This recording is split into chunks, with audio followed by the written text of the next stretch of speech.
Salam dalam kasih Kristus bagi kita semua, Bapak Ibu Saudara yang terkasih di dalam Tuhan. Salam juga dari para sepuh kita, Mbah Lukisman, Mbah Biman, Mbah Kubu dan juga yang lain. Mereka sudah rindu untuk berjumpa dengan Bapak Ibu Saudara, beribadah bersama, memuji Tuhan. Kita terus berdoa agar kerinduan kita didengar dan dijawab oleh Tuhan.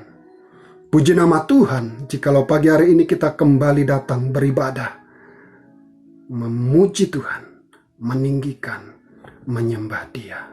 Dan kita akan merenungkan firman Tuhan. Mari kita berdoa.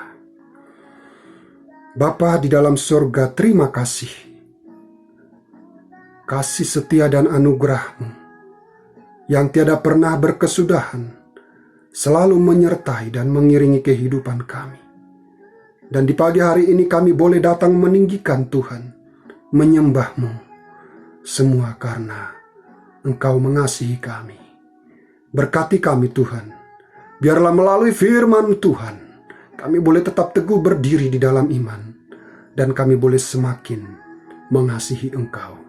Dalam nama Yesus, kami telah berdoa dan mengucap syukur. Haleluya. Amin.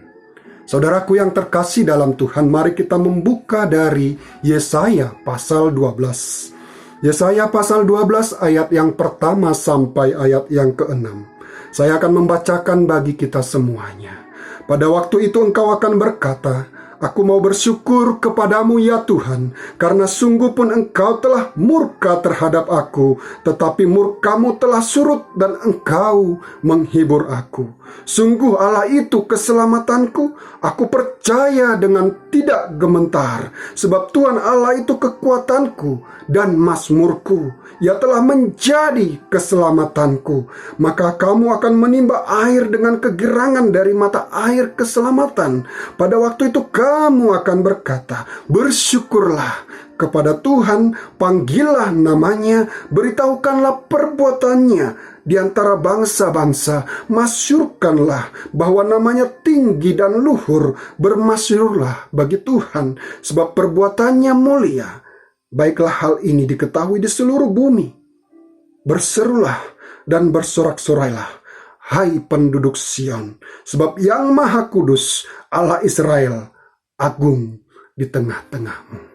Saudaraku yang terkasih dalam Tuhan, judul khotbah pagi hari ini, Allahku, keselamatanku, kekuatanku, dan masyurku. Katakan kepada kanan kiri Bapak Ibu Saudara, Allahku itu keselamatanku, kekuatanku, dan mazmurku. Haleluya, terpuji nama Tuhan. Bapak Ibu Saudara, tahukah kita mengapa Allah memerintahkan Nuh untuk membuat kapal tanpa jendela di kanan maupun juga di kiri kapal itu? Tahukah kita mengapa Allah hanya menyuruh Nuh membuat jendela di bagian atas kapal? Kebenaran rohani yang kita boleh dapatkan, yang meneguhkan kita, yang mengingatkan kita, Allah memerintahkan Nuh untuk membuat kapal dengan jendela hanya ada di atas, adalah karena Allah rindu, Allah mau, Allah ingin Nuh hanya mengarahkan pandangannya ke atas. Nuh hanya mengarahkan pandangannya kepada Allah selama air bah memenuhi bumi.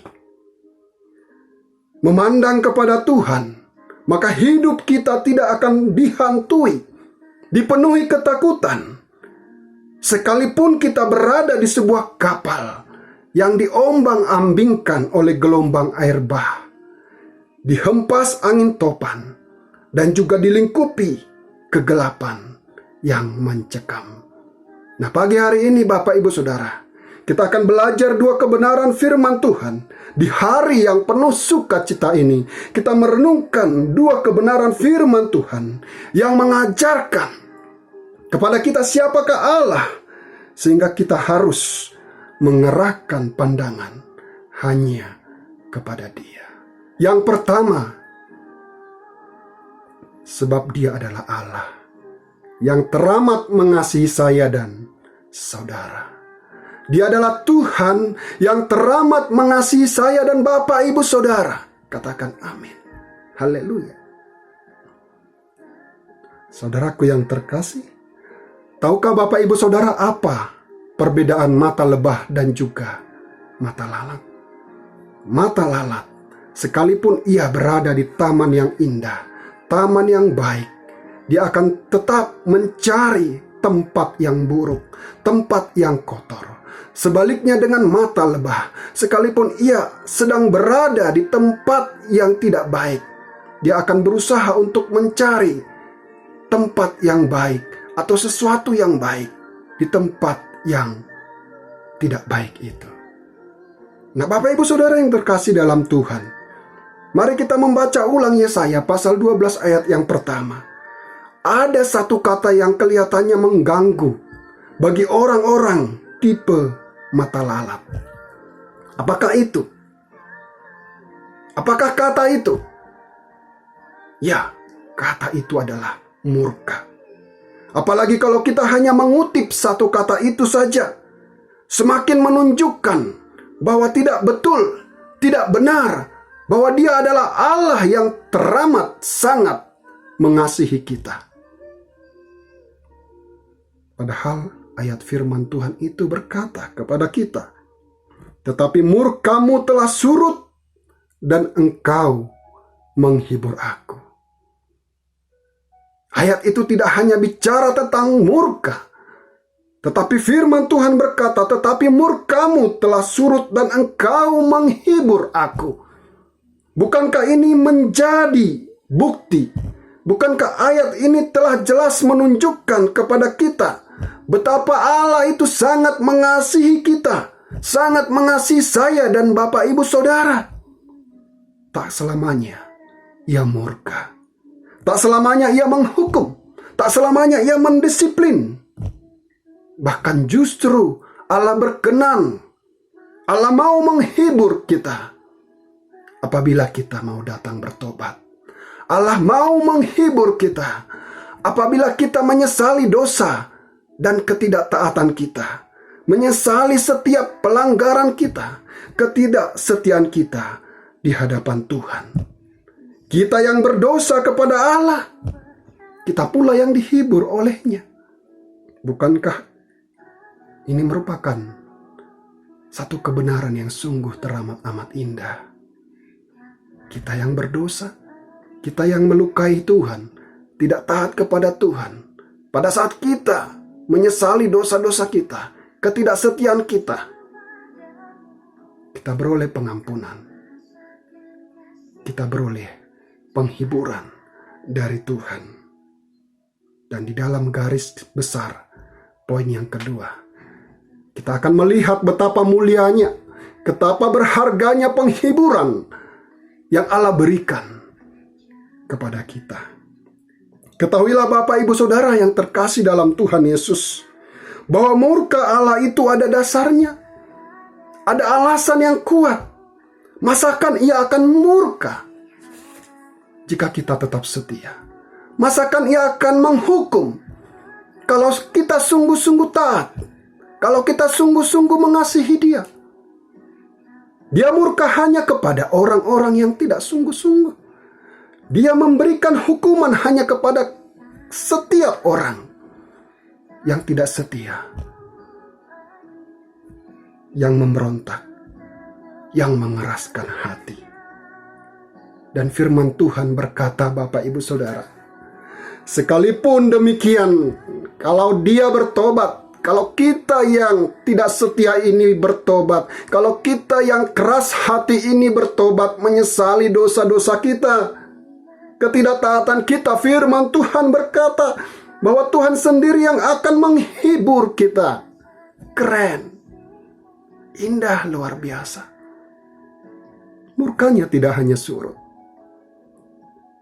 Lebih daripada itu, Allah akan menghibur kita. Ada amin, Bapak, Ibu, Saudara? Luar biasa, kita punya Tuhan yang heran, yang sungguh-sungguh mengasihi Bapak, Ibu, Saudara, dan saya. Tengoklah Israel.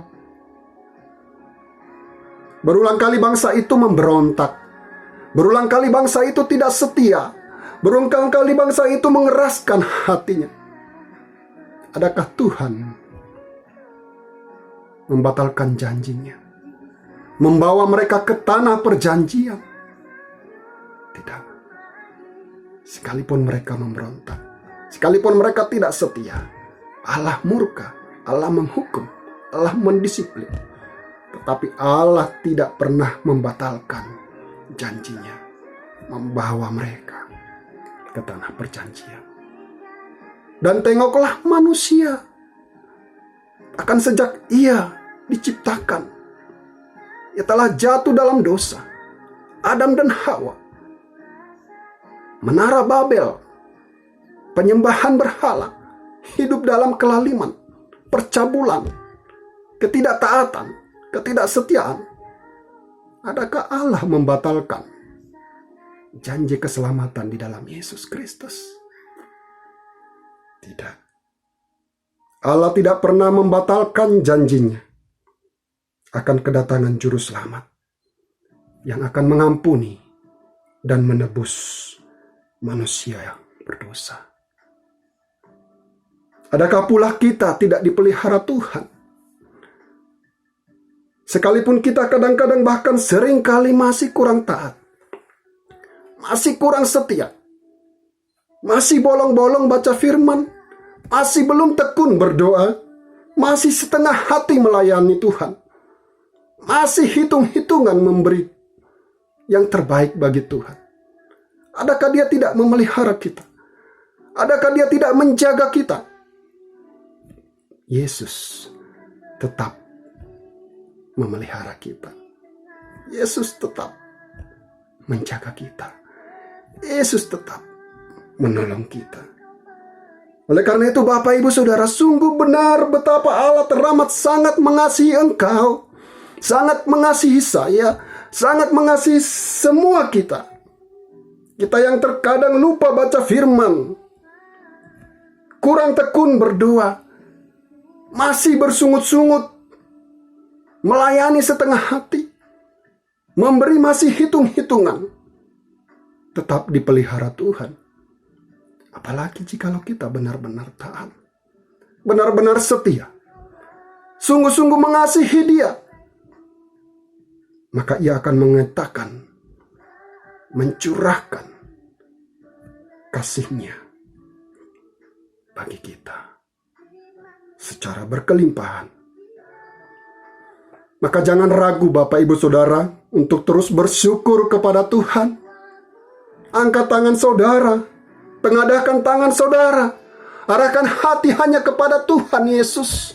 Berseru dan berdoa, berkatalah, aku mau bersyukur kepadamu ya Tuhan, karena sungguh pun engkau telah murka terhadap aku. Tetapi murkamu telah surut, dan engkau menghibur aku.